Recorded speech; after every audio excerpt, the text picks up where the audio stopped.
For some reason, I find talking to myself such a weird concept. I don't know, talking out loud and actually just listening to myself. Uh, Mostly because I usually talking in my head. It's always been the best place to talk. But I don't know. I see a lot of people debating, men, women, uh, and of course, gender got all confused with that. Started applying, which it applies. I mean, gender, a set of traits that dictates a group's identity as a group, but not really as individuals. And I think that's what a lot of people forget is that men and women are different. And it's not in the structure of their brain. It's not because of their sexual organ or any of that stuff. Uh, what I mean is all that is part of it. You know, like our brain, the more we use part of it, the larger that area gets. So the fact that men and women tend to use different parts of their brain is just evidence of the difference. But the problem with that is if you're going to do research or anything on that, you know, you have to take into consideration traumas, intelligence level, or intelligence level, a bunch of things really, because somebody that's intelligent might be using a different part of their brain more so than the unintelligent person, and it's going to appear larger, whereas this one's going to appear smaller. So I think that to use research, they find it, from what I've read, everything that I've read, they can see the difference, but it's not, I guess, significant enough of a difference. So, like, what I like to do is I would go through and read um, reports and stuff about the different functions in the brain. And so, from what I can tell, this is the huge difference. And this ties into healing because that's one of the biggest problems is we push a narrative to heal, to grow, to change, but we don't ever push a narrative of what that entails. And then when we do, there's only one narrative that we're pushing, and that's only you can do the work. Only you can heal yourself. And honestly, to me, that it's wrong.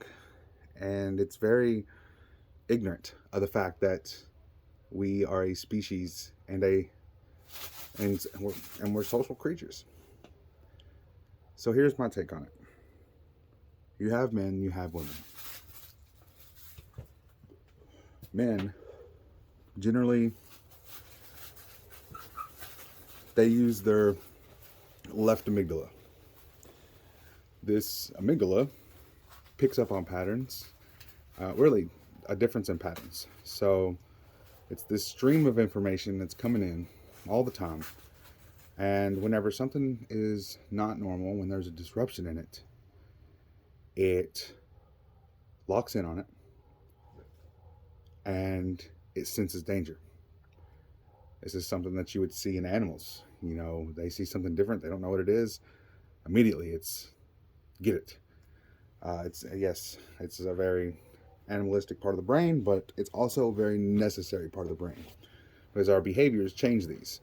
So, like when men are unhealed, they don't have a proper, or their mother doesn't give them some proper beliefs, whether she was a single parent or whatever, and all of a sudden he goes into the world not feeling like he's enough, maybe because his mother didn't give him enough attention, blah blah blah, and his beliefs are that he's not enough, and so his drive and the women that he chooses. Now, to prove his masculinity, he will end up finding women that are desirable to other men. Because when you don't know what it means to be a man, you end up using what you observe. As in, this is what other men want, I'm going to go after that. If he is done trying to look for that, he will end up choosing a woman that he sees as enough. Basically, however he feels about himself, he will find somebody that reflects in his eyes visually, because men are very visual, very aesthetic, in the sense of that's what initiates things. And so whatever's deemed as less than by society, he will then choose that based on this scale and say, you know, this is what I feel my value is worth. That's what he chooses. But this is also why men are generally good at valuing systems and knowing what to go after.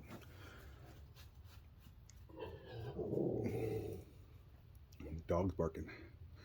Women, on the other hand, let me go back to men real quick. So the healing process with men, it's very big on collecting information and integrating that into self as you go, understanding it, and then integrating it.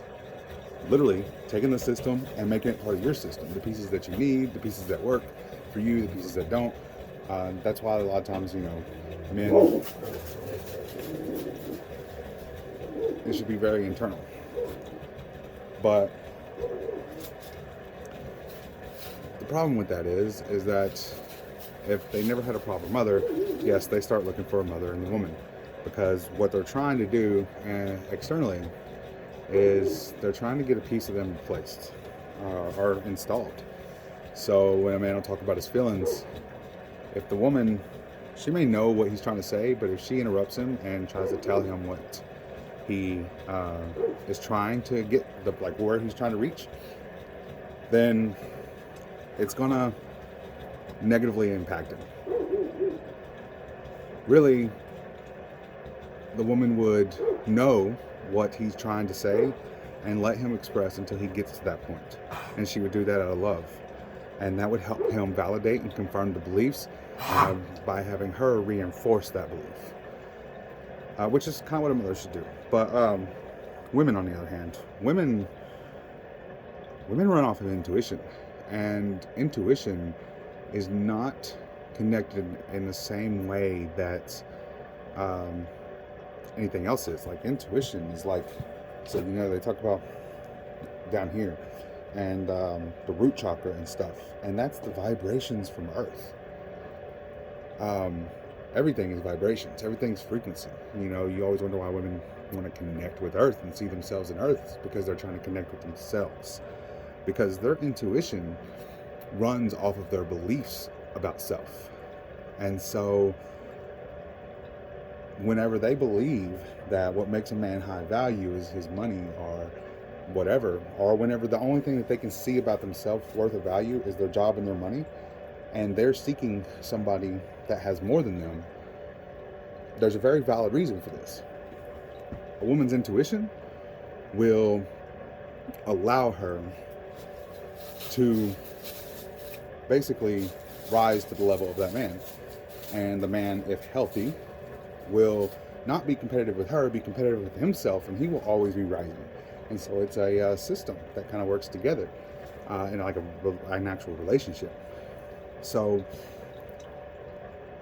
when you look at this, we're applying a healthy system to unhealthy dynamics in society right now.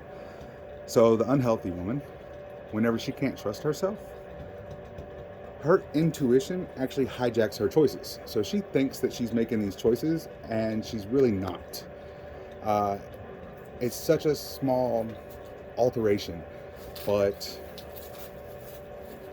she can't. Whenever she doesn't trust herself, when she doesn't feel safe, when she doesn't feel supported. This is why women fawn a lot, because, and they don't even realize they're doing it. Like, they will fawn, and then they will tell themselves that this is something they chose. And it sucks because men don't understand this a lot of times. And so they think the woman's just saying yes, when essentially to her and to the mind to her, it's rape. Um, I'm not saying it's malicious or intentional rape, but it is rape to her. And what sucks about this is you try to talk to women and you can't really reason. I mean, you can reason, but because intuition works within the unknown, a lot of times how they think and their intuition, it doesn't go hand in hand. It doesn't work hand in hand. So whenever they think they know what they want, will end up, their intuition will go for it, but it'll always end up being the wrong thing whenever they don't trust themselves, when they're not on their path. What women are meant to do is to be free, to roam, and to let their intuition guide them so that they can find a healthy male suitor. But a lot of times they don't have a proper relationship with the father to teach them what a healthy love is. And whenever they don't have this, those boundaries are broken. And so they end up going out after unhealthy men and getting hurt. And then they end up giving up on love. And then it takes them so long to get over it that they end up losing the ability to connect with self through their intuition. And whenever they hit around 30, something happens in their mind. Whenever, basically, before 30 or so, before that white matter and stuff starts maturing, their mind runs off of not getting rewarded.